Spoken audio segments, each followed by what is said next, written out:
Hello and welcome to ICROM's webinar series on global voices, heritage, and pandemics. I'm Aparna Tandon, and I will be hosting this webinar on behalf of ICROM team. ICROM is the International Center for the Study of Preservation and Restoration of Cultural Property. It is an intergovernmental organization working in service to its 137 member states. It promotes the conservation of cultural heritage in every region of the world. This is the fifth webinar of the series on heritage and pandemics. Previous webinars have provided tools and tips for analyzing crisis situations, supporting livelihoods, reopening and adapting heritage spaces, and providing psychosocial support during and after a crisis. Recordings are available at ICROM lecture series page, accessible through its website, and you can find them on ICROM's YouTube channel as well. This series is conceived as part of ICROM's flagship program on first aid and resilience in times of crisis. First aid and resilience is a multi-partner program and aims to build capacity for effective disaster risk management for all forms of cultural heritage. It affects on the ground change through training, in field applications, self help resources, networking, and by informing national as well as international policies.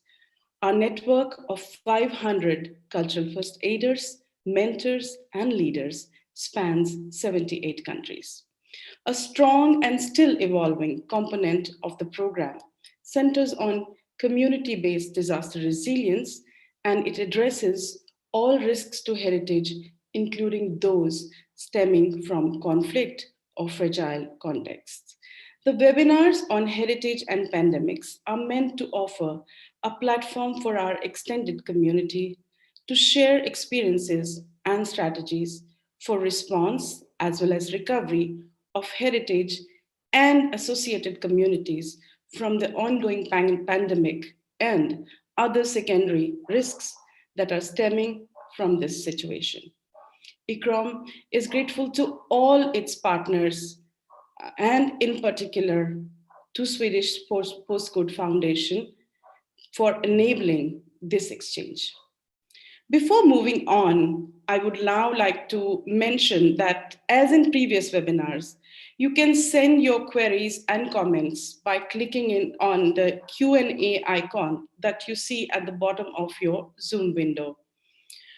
Please do not raise hands as we have no means to respond to them. We will only take comments through the Q&A box. We will take up some questions after the presentation. In case we are unable to answer all of them due to the shortage of time, we will respond to them via email in 2 weeks' time. So moving on to today's topic. The topic of today's webinar is accessing heritage during a pandemic. During the days of self-isolation, curfews or lockdowns, life as we knew it came to a standstill. Amidst uncertainty, some of us took to music, while others found support in art or virtual religious ceremonies or taking tours of cultural places that are meaningful to us and provide a sense of belonging and continuity. As a response, many heritage institutions expanded their online services, and as the future continues to be uncertain, there is an increased demand for providing remote access to heritage so that people can still participate in and enjoy their cultural lives. Yet, there are challenges ahead. What kind of tools do we need? How can we manage increased demand for remote access within existing means? How do we provide equitable access, especially for people with special needs? Can digital replace real life experiences? To reflect on questions such as these, I have the pleasure of being joined by an illustrious panel of heritage professionals who are also cultural first aiders.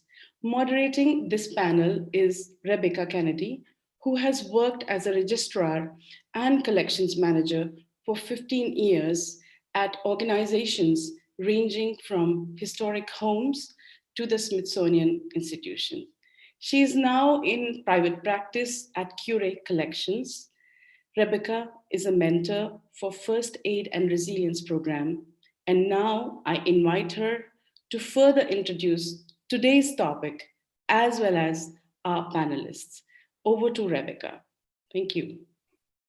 Thank you, Aparna. Hello, everyone. Thank you so much for joining us, and I am very honored to moderate our panel today.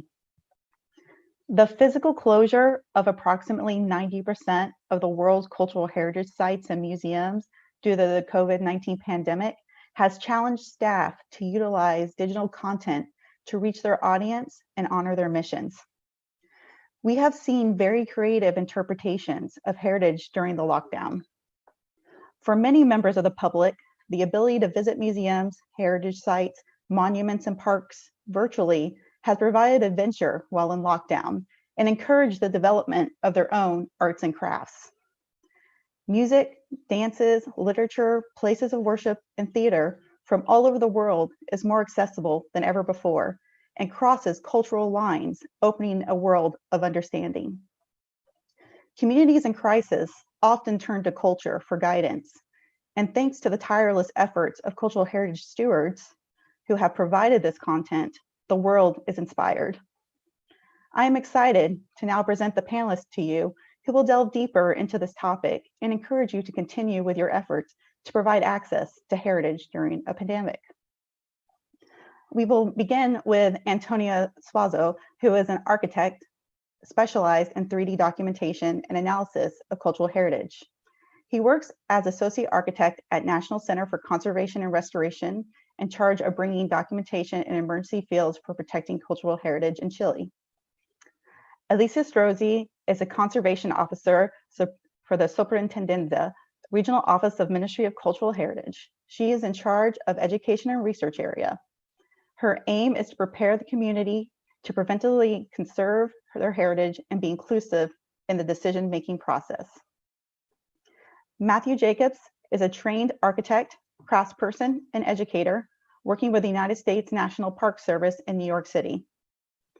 He manages a multifaceted program in partnership with the Stephen T. Mather Building Arts and Craftsmanship High School, working to equip new generations of youth with the skills, knowledge, and ethos of historic preservation, conservation, and stewardship. Then we'll finish up with architect Siddhant Shah as the youngest national level award winner and founder of Access for All, that works in the domain of museum accessibility and inclusive outreach in India, China, Malaysia, and Pakistan. The aim is to bridge the gap between cultural heritage and disabilities through physical and digital innovation. He specializes in capacity building and disability sensitization for organizations to make them inclusive. So after welcoming the panelists, I believe we are ready to start with Antonio. So Antonio, when you are ready.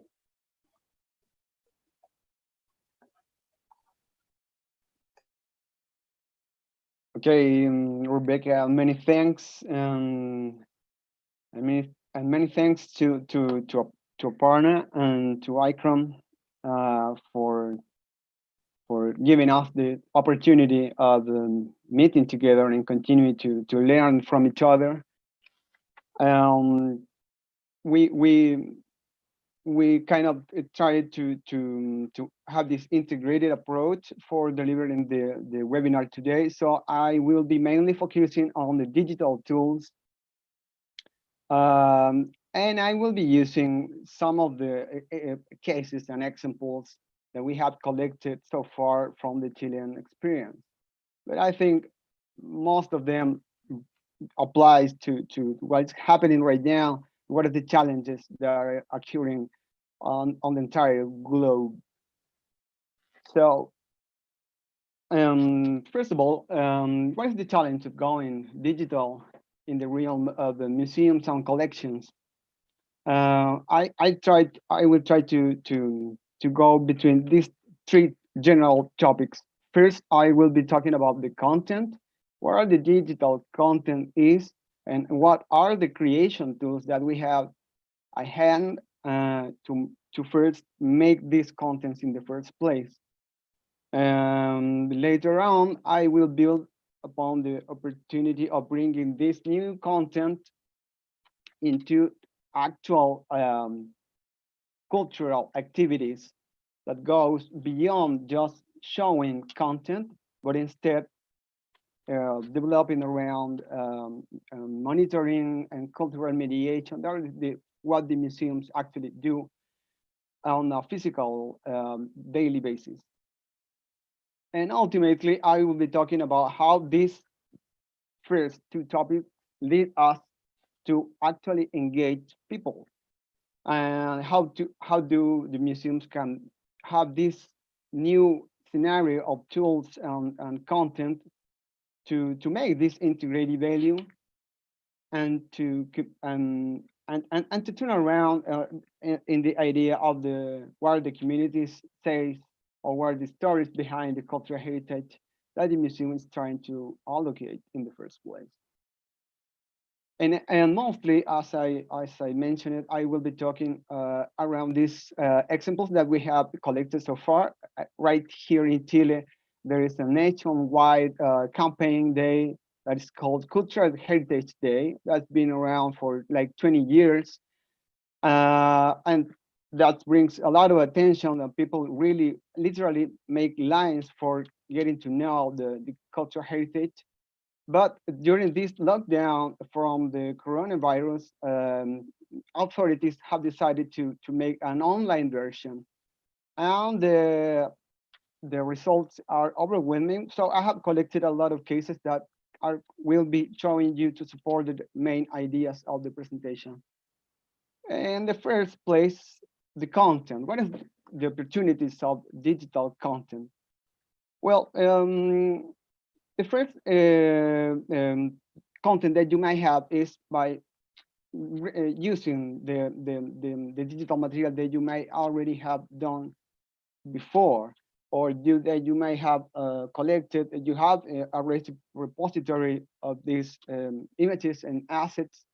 So the first obvious road to going online is by opening these repositories and make this available for the audiences. Like this case where an entire photographic archive was put online with no significant cost for the institution. And now in this exercise, you have to choose the right platform because if the audience know you and used to get to your institution, for instance, using your dedicated website, it's better to put all the assets in there. So the content becomes findable and easily accessible. But if you there are other cases where your institution doesn't have a proper website, maybe you can start trying to exploring options that your audience may be familiar with, like social networks. For instance, Instagram and Facebook. Keeping an eye, I want to stress this out right from the example that each of these platforms have these limitations. And Instagram, for instance, is only towards sharing pictures. So you instead take a picture of the cultural heritage, or convey a message through this image, but it's confined ultimately to an image. Or if you don't have a public platform, maybe you can consider applying for dedicated platforms, especially from the cultural sector, like this case where museum applied for the Google Arts and Culture program. Now, regarding e-content, this is the more obvious issue during the COVID situation. Proper current digitization and documenting activities obviously brings new content into the realm. But also we have seen in this recent months, the rise of the new content, and these are exploding around. We have seen a lot of this virtual touring by using 360 photographs. That is, maybe you're familiar with this. Allows you to jump in between these 360 photos. Not that elaborate, but yet effective. There is this new option of using 360 video for actual walkthrough that is better suited for cases in which spatial sequence is very relevant for the exhibition you are trying to depict. And especially 360 video allows the audience to look around and see, I'm doing this right now with my mouse. So that brings a new kind of immersion. Obviously, the drone footage is something new, something that can be brought in and explored also. And at the very last, the 3D content that is not particularly expensive. In fact, there is a lot of tools and things you can do with very few and affordable techniques like photogrammetry, for instance, and this case from the National Museum of Natural History of Chile. Now, no matter the effort you put on, there may be the chance that digital content in itself is definitely not enough. And that's mainly because the content doesn't speak for itself. Sorry. So at some point, you're going to be addressing how to support cultural mediation. And that goes for going from this passive content consumption approach into actual generating debate and reflection. One simple case is for allowing these guided tours with this 360 video is complemented by a presentation from someone. Or maybe you want that go for streaming content, but at the same time having this chatting with your participants. YouTube Live on Facebook Live allows for supporting that. And talking about that, turning digital content into actual educational material is way beyond for the virtual tours. You're talking about creating, for instance, a workshop that could be supported by streaming video and at the same time receiving feedback from the audience that are coping with the workshop. And the last topic I'll be talking is engagement, because heritage is all about communities. So a tangible heritage, no matter how, eventually will come to life only through communities and their stories. And the audiences are the what better know these stories because they have embodied this in their own stories. So these where co-creation strategies come into the realm, like this invitation. So deliverable is not the content itself, but the deliverable are the directions on how to create the content. You are delivering the tools for the audience to create its own heritage. Or like this one, maybe it's a simple case, but the most simple engagement could be more effective. Instead of going busy and fancy with 3D content, you can easily ask for the audience to use photographs and look for stories behind your own families and memories. Or maybe this case where your deliverables translate into some sort of game, and the power of games it's really engage people. So the audience is not consuming only content, but also actively participating in co-creating the heritage he's embracing. And not only new approach for the same audiences, but supporting technologies and new content allows to get to know wider audiences. For instance, this video for integrated impaired people by using video with sign language that kind of show us what are the possibilities that could be used in the future, because that is the future that we are trying to integrate with these tools and with these possibilities. Thanks so much.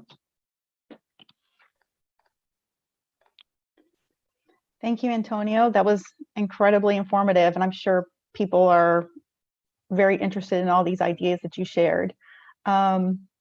Just to remind everyone, if you have a question, please put them in the question box below, as we can't accommodate raised hands.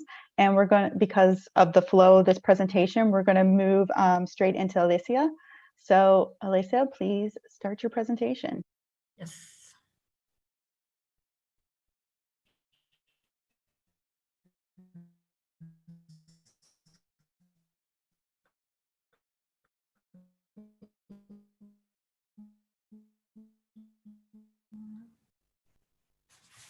Yes.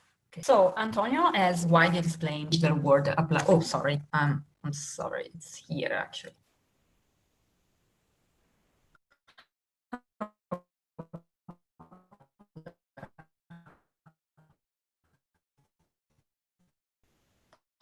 Yeah. So Antonio.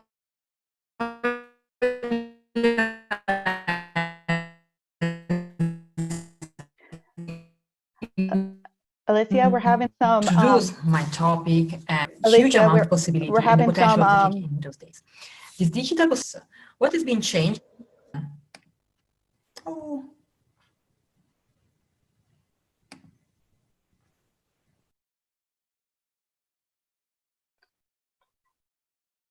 Alicia, can you try sharing again, and this time keep your video off to see if that helps with the bandwidth? Yep. Thank you. Does it work now? Can you hear me? Yes, much better. Thank you. Okay. Yep. Okay. So I'll just start again so we know exactly where we are. So Antonio has widely explained you the potential and the possibilities of the digital world applied to cultural heritage, and he has given you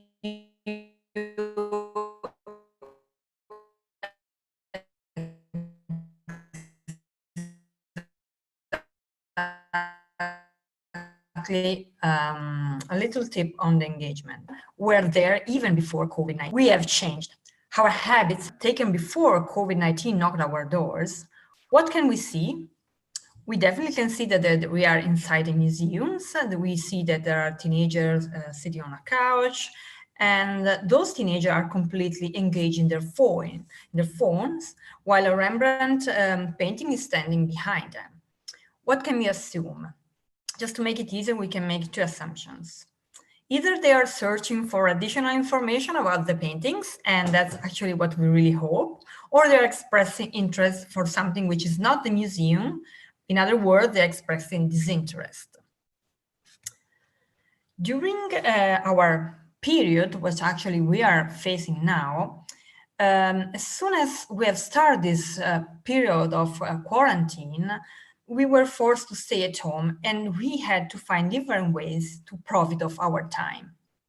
In a really shorter time, millions of people were navigating and searching in the web something to be meaningful, something which could reassure them, something that give them resilience.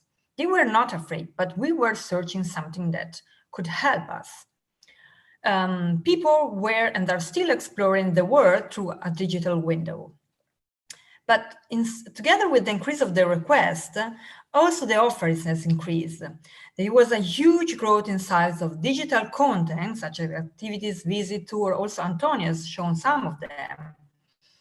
And cultural institutions have deeply heard the request and replied by sharing the collections and offering new way of visiting and experiencing cultural heritage. Sometimes these ways were already there. There was just the request was really strong.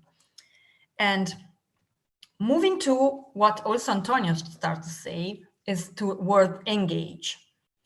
According to Collins Dictionary, if something engages you or your attention, it keeps you interested and thinking about it. So you are going to think about it.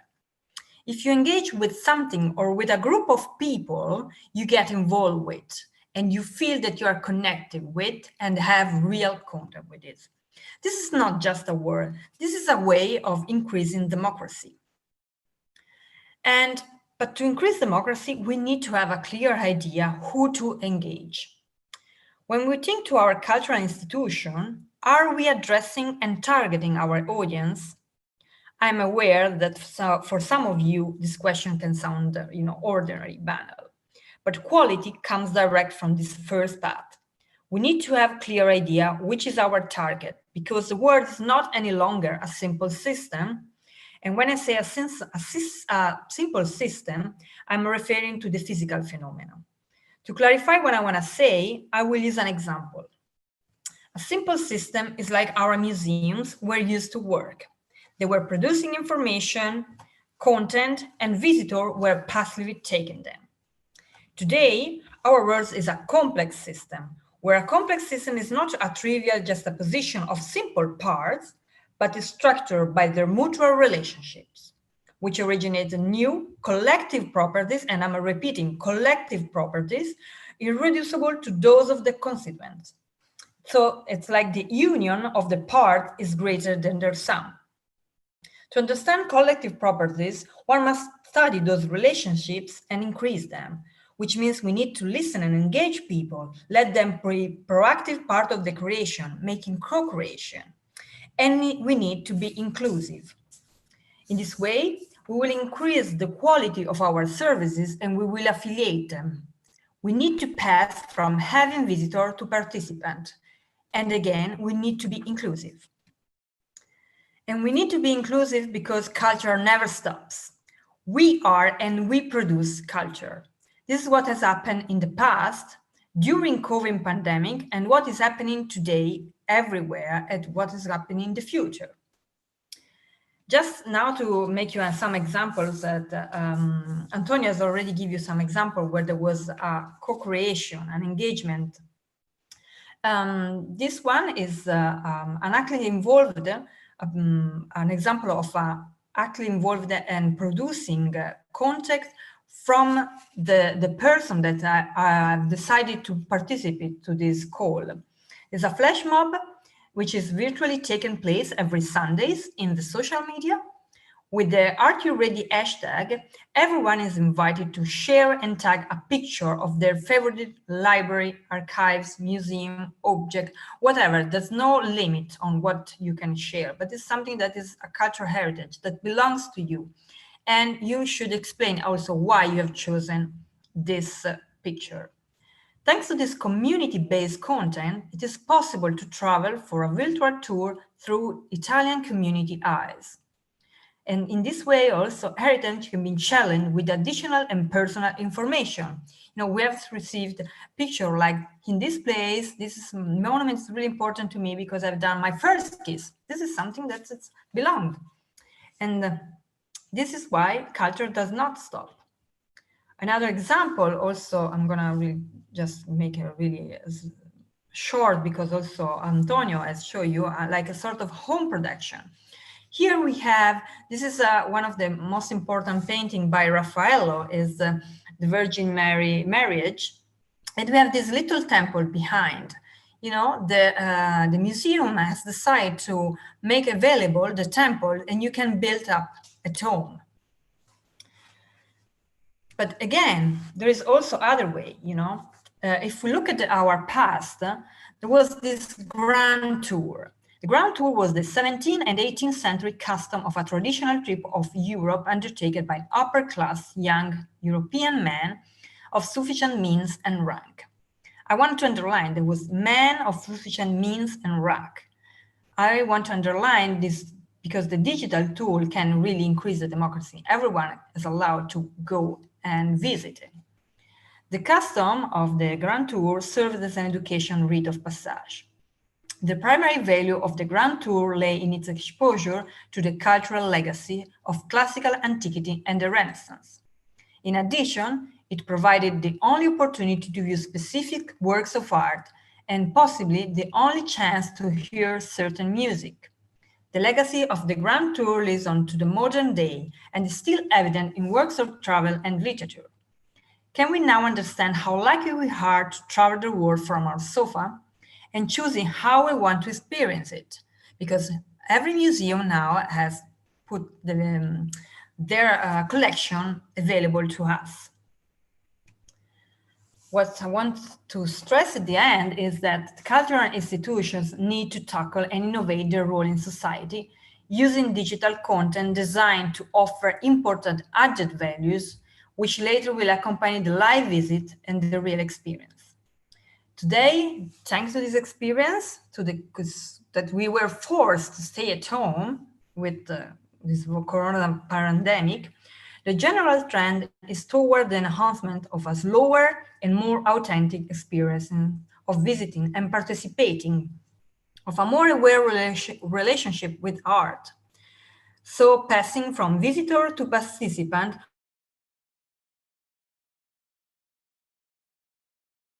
we can engage new audience in the long term. Finally, quality can prevail over quantity. Thank you. Thank you, Alicia. That picture on your front slide of the young adults in front of the Rembrandt engaging on their phones has been a very controversial image and been interpreted as disinterest, but really it's a different type of engagement. So I think you've done a great job of unpacking that and what that means now in this time of the pandemic. And so I really appreciate your thoughtful response to that. We're now going to move on to Matt as he further delves into this topic. Matt, are you ready? Yes, ready. 1 second.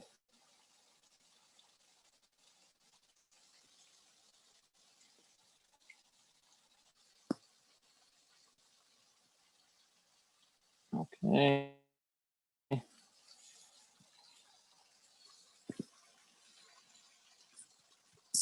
Okay, well, welcome everyone. To begin my presentation, I first want to recognize a few things, as unpleasant as they may be. While I intend to offer a vision of hope through this presentation, I don't want to overlook or downplay some harsh realities that are out there.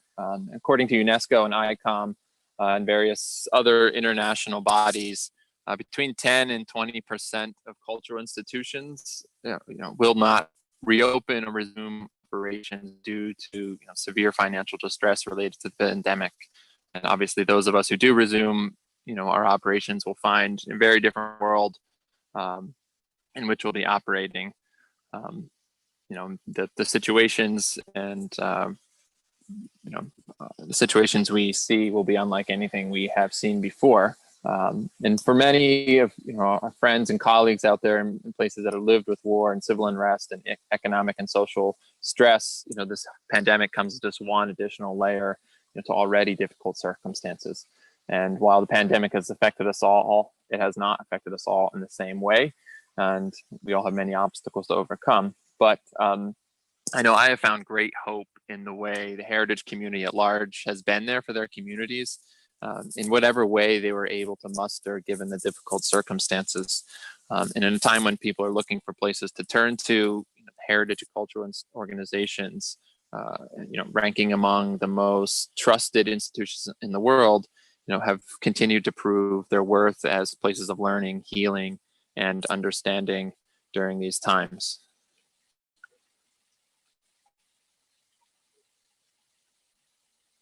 As Alessio and Antonio both already pointed out, and you have undoubtedly seen yourselves, there have been many different types and formats and mediums for digital or distance engagement.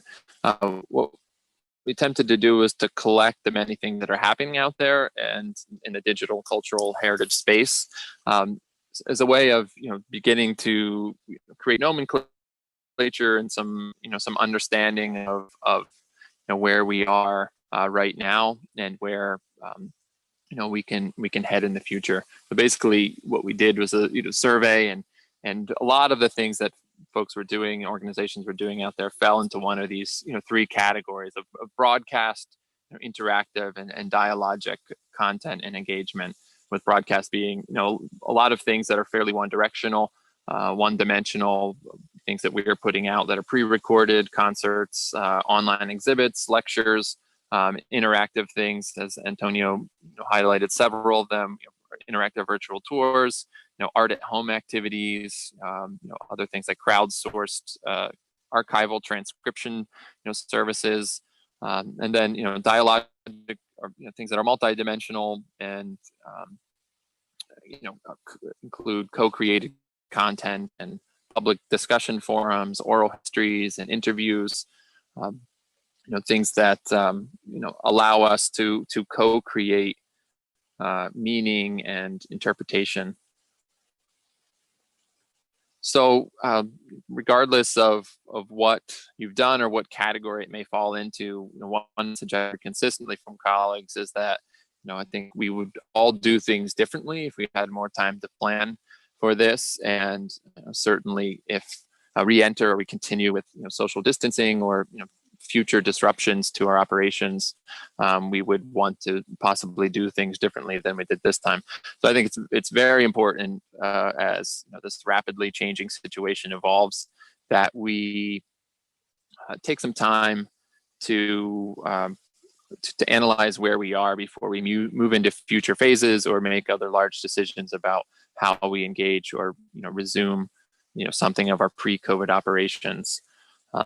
There's so much to glean, I think, so many new modes of engagement, new audiences engaged, that we can really capture a lot of useful information. So, obviously ways of analyzing, there's qualitative and quantitative kind of strategic analysis of what's been done, with data being a key component of that analysis. There's all sorts of things, surveys and analytics from websites and social media sources, and more qualitative forms of data, tweets and retweets and likes, and that whole world of the social media platforms. And another key constituent or key part of this is evaluations and talking to staff and volunteers, audience, your colleagues, boards of directors, and really drilling down into what has worked, what hasn't worked, what's been useful, what would be useful to continue next time, or integrate into quote unquote normal operations. Another key thing to think about is how is what you've been doing align with your mission, or the guiding and foundational documents of your practice or your organization, whether it's a business and a business plan, or an organization and your charter, and strategic plans that we've created before this pandemic. It's a good time to check those and see what's relevant and what may not be relevant, or how this informs those.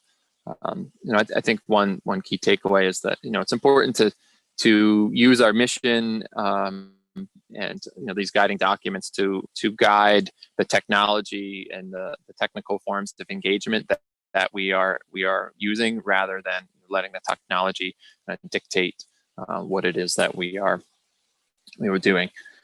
I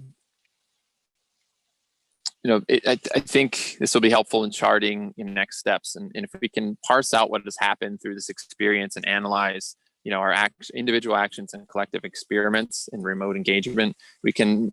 I think this really starts to lead us to a different future. And with only remote access to the resources we steward and share with the world, these digital and virtual tools and platforms have been developed, tested, and implemented, and they're certainly going to have lasting impacts on the way we engage audiences and the way audiences interact with heritage and culture. And while this experience may push us towards a more 3D scanned holographic virtual reality future, even as a preservationist and a craftsperson, that gives me a little pause. I think we can look, aside from the technology that's been used and the technological forms of engagement during the pandemic, and it allows us to free ourselves a little bit from the physical resources, the architecture, the collections that we are responsible for stewarding. And I think this movement has been afoot for some time before. I know it's been afoot sometime before the pandemic, to adjust our modes of engagement from ones that are, one directional and hierarchical, to ones that are more dialogic and allow for multi-dimensional creation of meaning, interpretation, and understanding of values. And it's my hope that during this time you've all been able to experiment a little bit with that. And even though we're limited by digital means of connection at this time, we are all looking for shared humanity in the engagement we speak of. So speaking of data, I just wanted to throw this little bit of data out there, as unscientific as it is, that during the course of this researching this topic, we looked into kind of what people were seeking, just to get a lens into what the interests were out there. And as you can, I don't know how well you can see this slide, but that top blue line is virtual Google searches for virtual tours, which were fairly steady prior to the pandemic. Had a huge jump in late February, early March, and have since tapered off. And below that in red, you can see virtual museum, yellow museum tour, green online tour. So there's been rapid change in the way we have operated, and I think we have risen to the occasion well of providing what what our communities seek. Also, during this time of this, this chart, there has been much, obviously social stressors related to the pandemic, but also it's exposed and exacerbated many injustices and inequalities, unrelated to the pandemic. And this is further call that has been in place for our institutions and our field at large, to address many of the larger social inequities and injustices in society.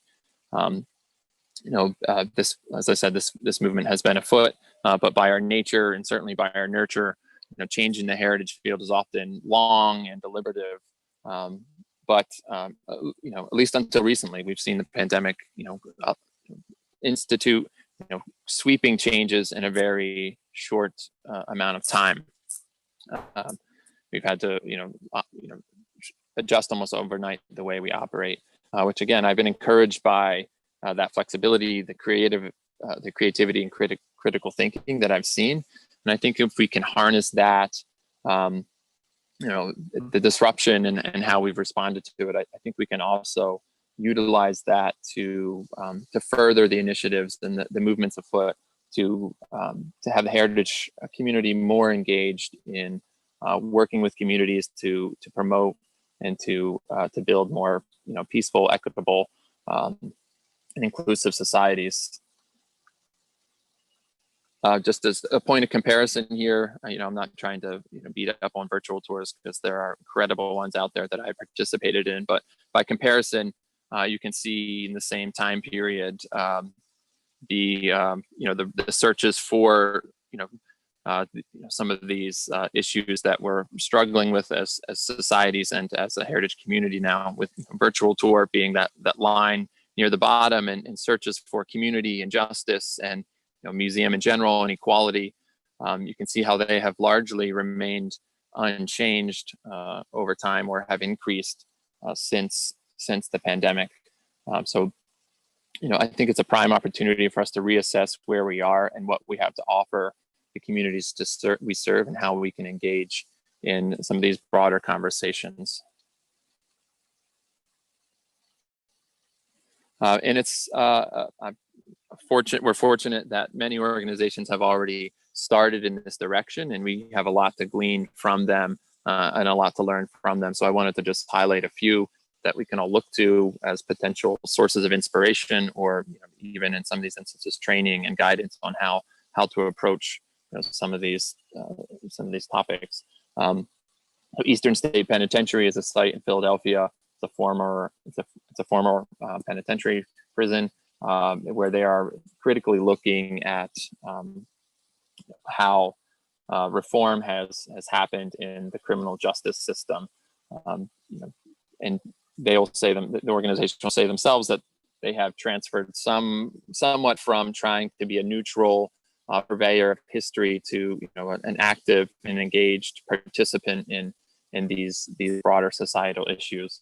The New York City LGBT Historic Sites Project is a project that is looking at the historical contributions of LGBT individuals, and often those stories and those critical parts of who those people were are not included in the official narratives and stories of heritage sites and heritage, historic people who had significant contributions in society. The Schomburg Center for Research in Black Culture, which is part of the New York Public Library, is is a research institution looking at Black culture and how it has changed over the past nearly 100 years. It's an older institution, certainly a pioneer in the field of inclusive interpretation. The International Coalition of Sites of Conscience, which many folks on this call may have heard about, where they're offering training and advocacy tips and tools and a network as they build a global movement to elevate truth and justice in the heritage and cultural fields.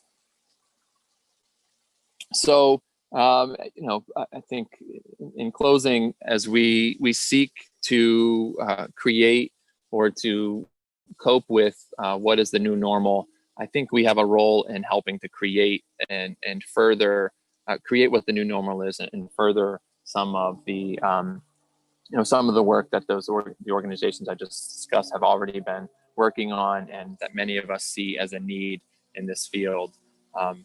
So I think it's my hope that given what we've learned from this pandemic about how our operations were disrupted and how we can operate in new environments, and how our audiences are seeking and desiring new forms of engagement, we can help support organizations and really transform our own organizations to examine and reform prejudice, oppression, and injustice within our institutions and the field at large.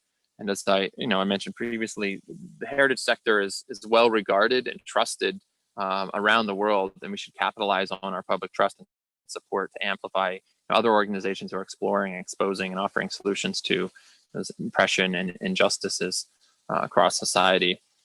And we have a unique role in being able to provide critical context about all of these things. That's something that we do well, is providing and exposing and working with the nuances and the more difficult parts of history and the present. We can expose implicit and explicit bias and misinformation and characterization that fuel systems and cycles of repression, and engage with partner communities. There's a lot of talk now about using partnerships to amplify the work we're doing, and I think because, as I said, that the heritage field can be sometimes slow to change, we can really work with community partners to show us the way and to help us do that in a meaningful and inclusive way. And I think at the root of all this is just telling the stories of all people, and especially the lived experience of marginalized and oppressed communities. And as we enter a world of unknowns, both the what I call the known unknowns and the unknown unknowns, our mission to be the keepers of our community's objects and stories and values and memories is important as ever. And because of our perspective and collective knowledge, we are really poised to play a critical role in sustaining our communities and building stronger, more resilient systems. And we do that by going beyond just being the keepers of the past and being more active forces for creating a fairer and more equitable and more peaceful future. So we need to rapidly increase our assessment of our value and our place and our role in society as we face this quote unquote new normal. Let's not be told what that new normal is, but let's be active in shaping it and making sure it's a new normal that is what works for everyone. So thank you very much. Matt, the concept of new normal is definitely a controversial one because many people don't want to do normal, they want to do new. And I think one of the things that I'm excited to hear about with Sidan is part of that new means we become more accessible with some of these initiatives that we move forward with. So for time's sake, I will quickly just push it on over to Sidan. Thank you, Rebecca. I'll just share my screen.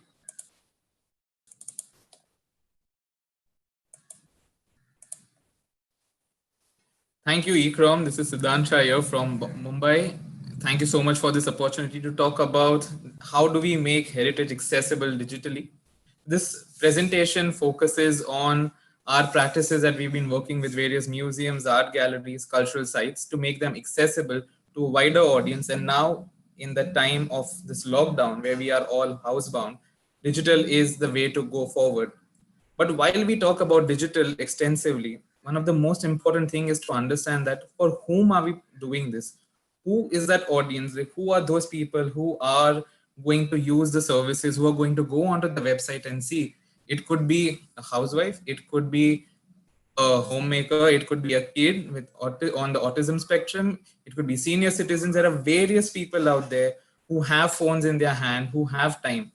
Prior to this, phone screen time was mainly for work, and then you would use it for recreation as much. But right now, everything is just that one screen time. So in that given screen time and the screen fatigue that we all feel, how do we make this diverse audience include into our approach of inclusion? So when we talk about inclusive approach, it's actually looking at the concept of universal approach in the space of digital connection. The user and the heritage, they both are there. Users are at their place, heritage is there, the museums are there, sites are there, but the connection is through the digital medium, be it Facebook, Twitter, TikTok, videos.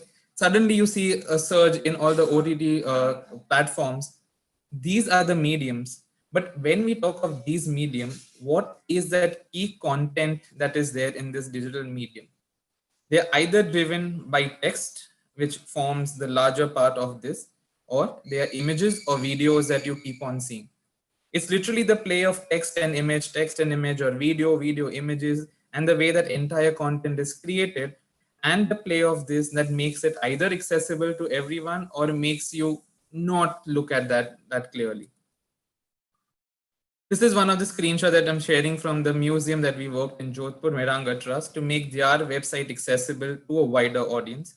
We realize that websites are one of the first ways of understanding or reaching to the museum. Even though you are away in some another city, some other country, your first point of interaction is the website. Even before COVID, the website was there. The works that we are showing, they were all done before COVID. So what you see here is the screen reader access bar that has been plugged into the website.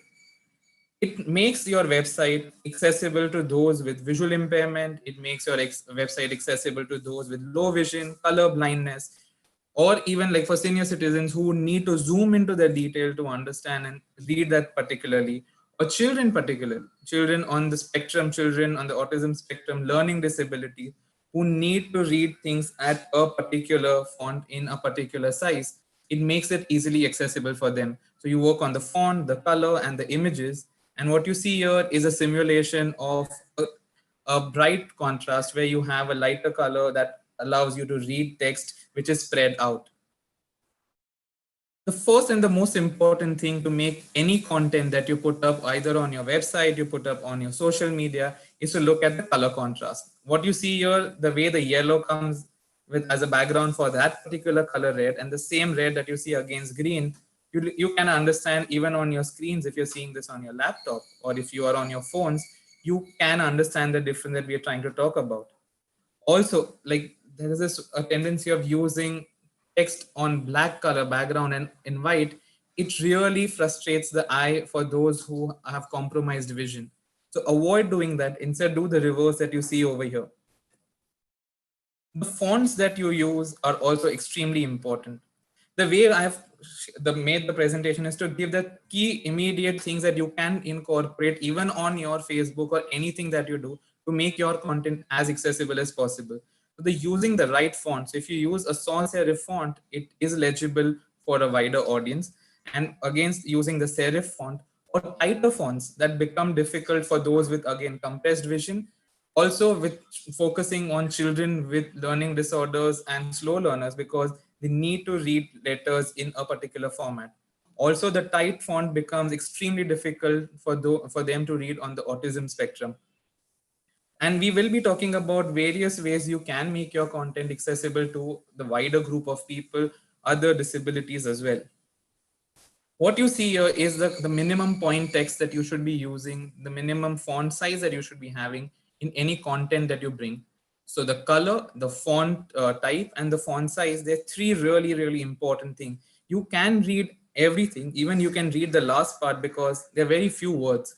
But imagine this to be coupled with some pictures, a lot more text, and then you have to struggle, squint your eye to get literally into that thing to read what it is. So that's why minimum should be of 18 points to make your documents, even while you're sharing documents across, like, because right now we're sharing documents digitally, it's very important to even make your documents digitally accessible so that the person on the other side of the screen has easier ways of reading and using it. Another organization for whom we have developed which is Mumbai Culture Map, which was for Godrej India Culture Lab. The website was made accessible, and all the elements that we spoke about of font, the use of color, and the font size and the font type is brought in over here. So it's a sans serif one against backgrounds where you have contrast and using spaced out font, so it becomes easy for you to read. Instagram is one thing that has really taken up in this time, where everybody's putting up either pictures of art around them, art at home. But do you imagine if a person with visual impairment is using Instagram, how would they know what all is there on that picture? So in that case, all text comes handy. They use something which is known as screen reader software. It reads out the screen to them. Like how we see something, it literally reads out the screen. And as you can see over here, it gives them a description of what you see in the picture. Remember, all text is different from your caption. Caption is what you put on the picture. This is embedded in the picture. So while you scroll through the Instagram, whenever that picture comes up, they hear about it and the description that you have mentioned. One key tip, keep it short, because if you give a long list, the entire description, you lose the content. So keep it short, keep it crisp, as you can see over here in the example that we've shown.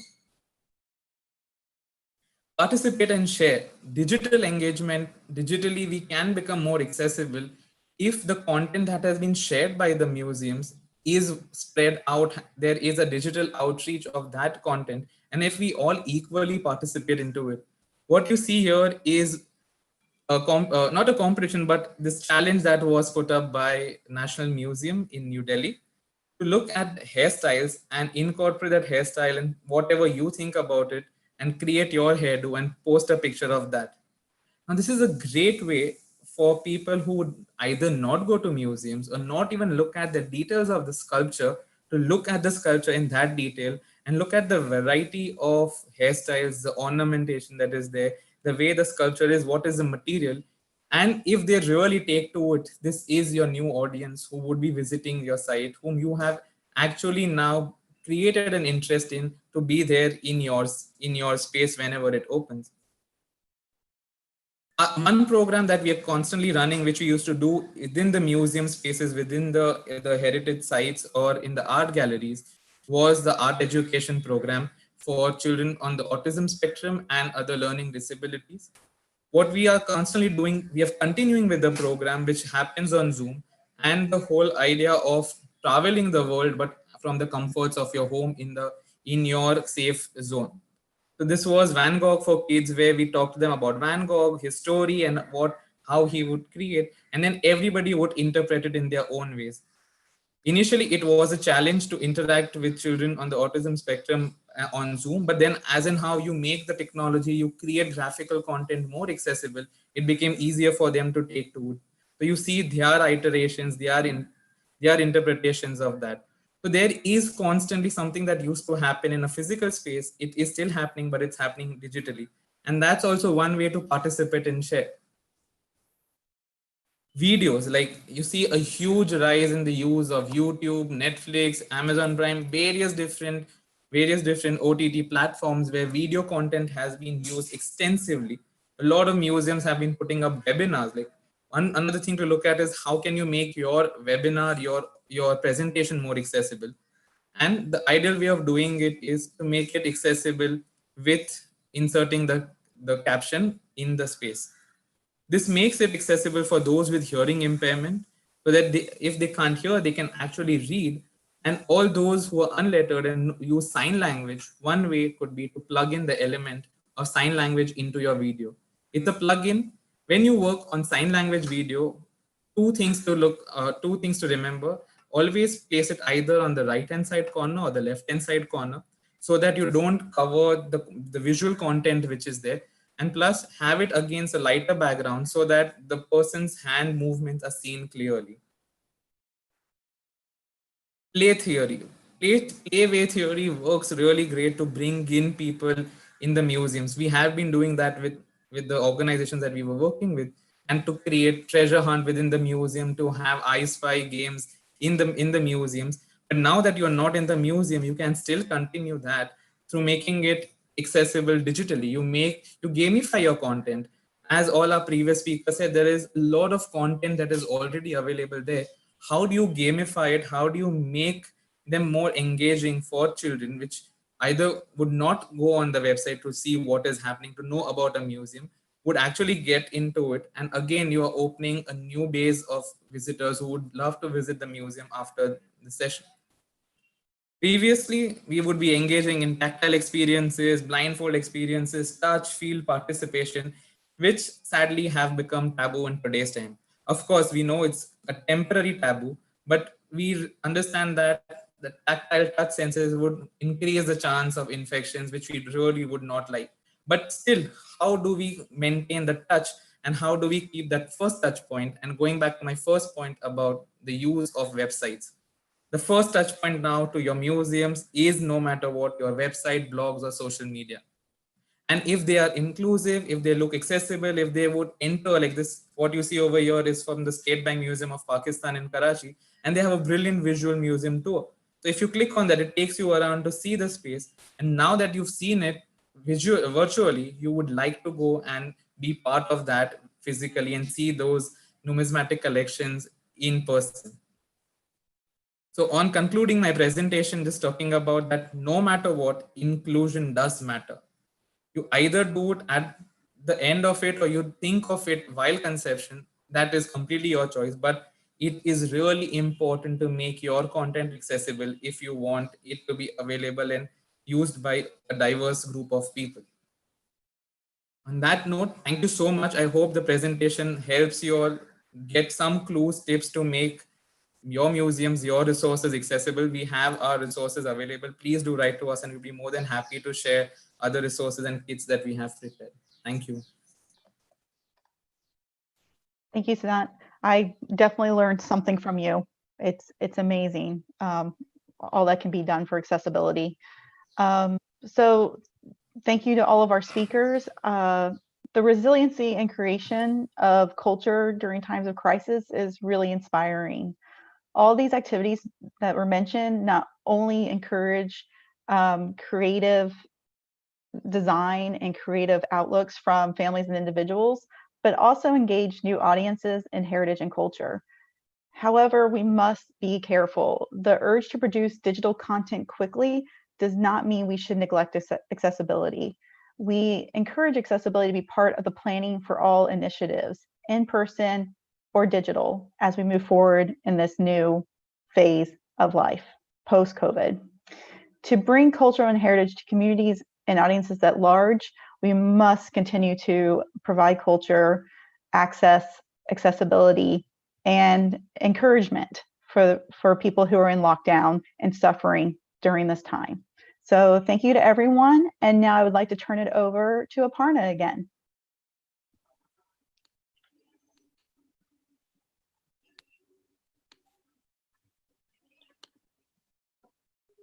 Thank you, Becca. For some reason, I have been having trouble with my video feed, but thank you for these very insightful presentations, and they have been very inspiring. Diverse range of ideas have been shared with us, and I'm sure our attendees have also been enjoying these presentations. And now I think since we are running out of time, it is time for question and answers. And we would like to open the floor for questions. we have run slightly over time. So if our attendees, what we would do, we'll take some questions very quickly for the panel. And I would request our panel to keep their questions, to keep their answers short. And the first question goes to Antonio. And if you can all open your cameras and the Yeah. audio feeds. The first question is for Antonio. And the question is very, it's actually, I'm going to ask you two questions in one. So the first question is which platforms, social media platforms, you have found most useful for young audiences, children, or let's say students of certain age, and why do you say so? Like, so is it like Facebook? Because when you mentioned the RSS feed, um, is Facebook much more suitable, or is it Instagram? So what are your thoughts on that? And the second question that comes with it is, in your experience, are there any examples of digital medium being used to provide information on cultural heritage for children affected by war or children who are living in refugee camps? So these are two questions.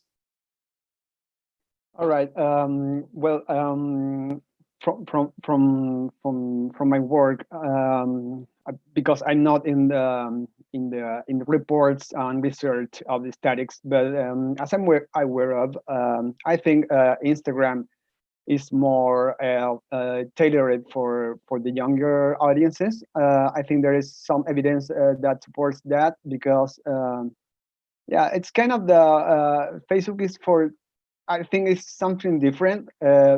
But some of the museums right here in Chile are focusing on Instagram, because it is much more quick and much more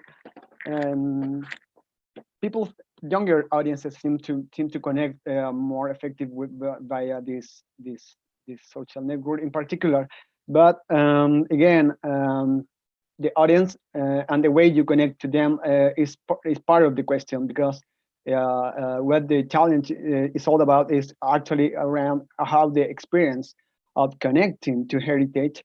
And I think that brings again the issue about how in normal times the center of the question is the connection. So for this new normal, what should be in the center is how the museums can turn this into the digital connection, and not only between connecting everything, between audiences and museums, between different segments of the audience, and all the in between. So the channel of the distribution platform is one part of the question, but the designing the experience and thinking in terms of engaging is what actually complements a physical connection. And the second, yeah, I was thinking about examples. I do have some examples, right? Not in the back of my head right now, but I think I heard one of the best references I have in my mind right now is someone who was collecting memories from the cell phone of some displaced people, because they had to literally were traveling without everything. They were only with the clothes in. So most of their heritage, and particularly the memories, were embedded in the content that was stored at the cell phone. So this particular project we're trying to collect all the information they could manage, the metadata on the pictures of these people, so they could bring this memory with them and help them to cope with the situation. But I think I'm not an expert in that field, but it is centrally, and there is an emergent research on that. Okay, thank you. So the next question goes to Rebecca gets to ask the next question. Oh, thank you. The next question actually goes to Alicia. Alicia, is there a way for communicates to initiate the programs you mentioned if they cannot rely on the government or cultural institutions due to the lack of resources? You're muted. You're muted. Yeah, now it's great. There are a lot of foundation, so cultural foundation that can be, you know, that they can start from using their website and social media to raise and help people to get the content of the cultural heritage. So I think that they can really start. There are stories also from just library. You know, library it's not a place for a government. It's a place to share. It's also a meeting point sometimes in a small village. So also libraries can do their work, you know, using the social media and platform that they have to, you know, like we have seen like from Sidan, he has shown, you know, the picture of the women trying to make their hair like there was a statue. I have examples that there were like some libraries that they were asking to their participant, to the visitors, the online visitor, of course, to share their bestsellers, to share pictures, to share novels, whatever they wanted to share, you know, and it was a way to use the library as a platform to know people at the same time. Yeah, so this is. Thank you, Alessia. That was really valuable. And the next question goes to Matt. Matt, the question is rather a complicated one, a complex one, but we have our audiences, attendees are asking, how can you mitigate negative impacts on the cultural institutions, especially in for business continuity purposes, when you have negative impacts on business continuity of cultural heritage institutions? How can those impacts be mitigated? Can you give some examples or any insights, share insights on that? It's a very difficult question. I mean, in some ways, because we don't know yet what, you know, we don't know what the next 6 months, what revenues look like. You know, cultural and heritage institutions in general rely heavily. I've seen 40 to 50% as a statistic on the reliance on ticket sales, admissions, you know, those types of fee-based programming. So, you know, yes, it's very difficult as we look at, you know, organizations, institutions potentially looking at 50% reduction. But I think in connection to my presentation, if we diversify our audiences, diversify our focus and purpose, I think it opens up potential revenue streams that we haven't utilized in the past. I know, just speaking from the programs that I run in New York City, the more diverse I make them in terms of youth employment, civic engagement, education, you know, each of those little pockets and sectors open up different funding streams. So I think when we look to diversify our operation, our mission, it diversifies our income potential or revenue potential too. Yes, true.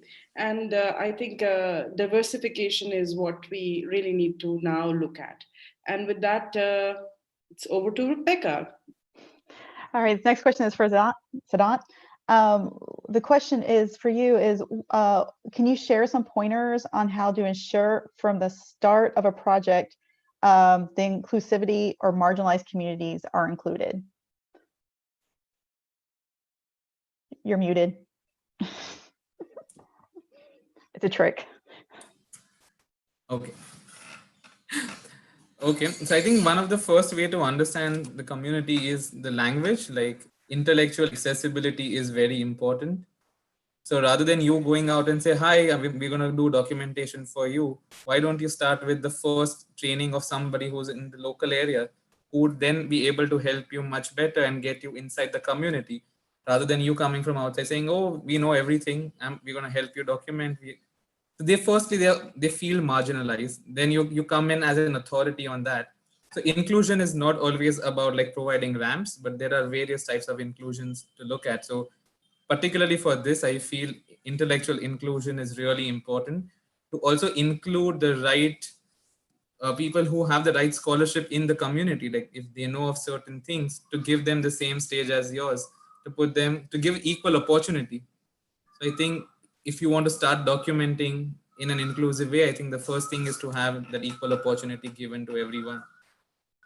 So, and then I think that, of course, this is a very cascading question. A lot of things would follow in.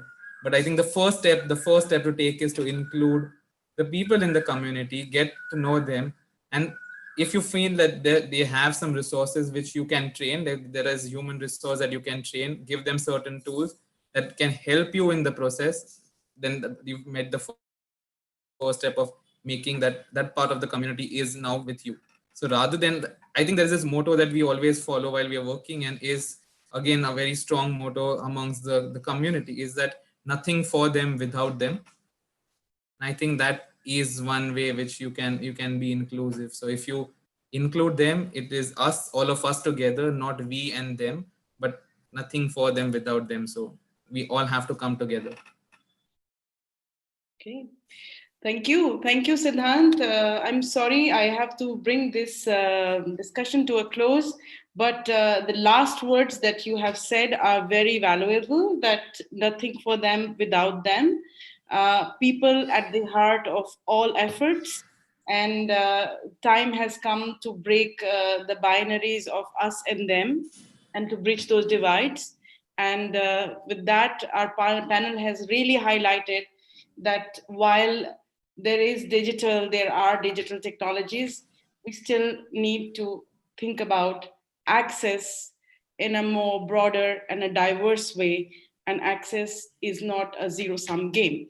Thank you so much for that valuable, very interesting presentations. I also take time to thank our attendees who have been very patient. We have run over time a little bit. I would like to thank the ICROM organizing team that has been helping us in the preparation of this webinar and also during the broadcast. And the next week, we're at same time at 2 p.m.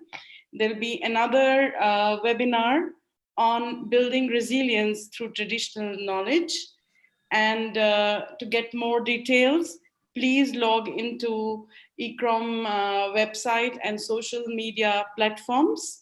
And we hope to see you next week, same time. And thank you for being with us. Bye.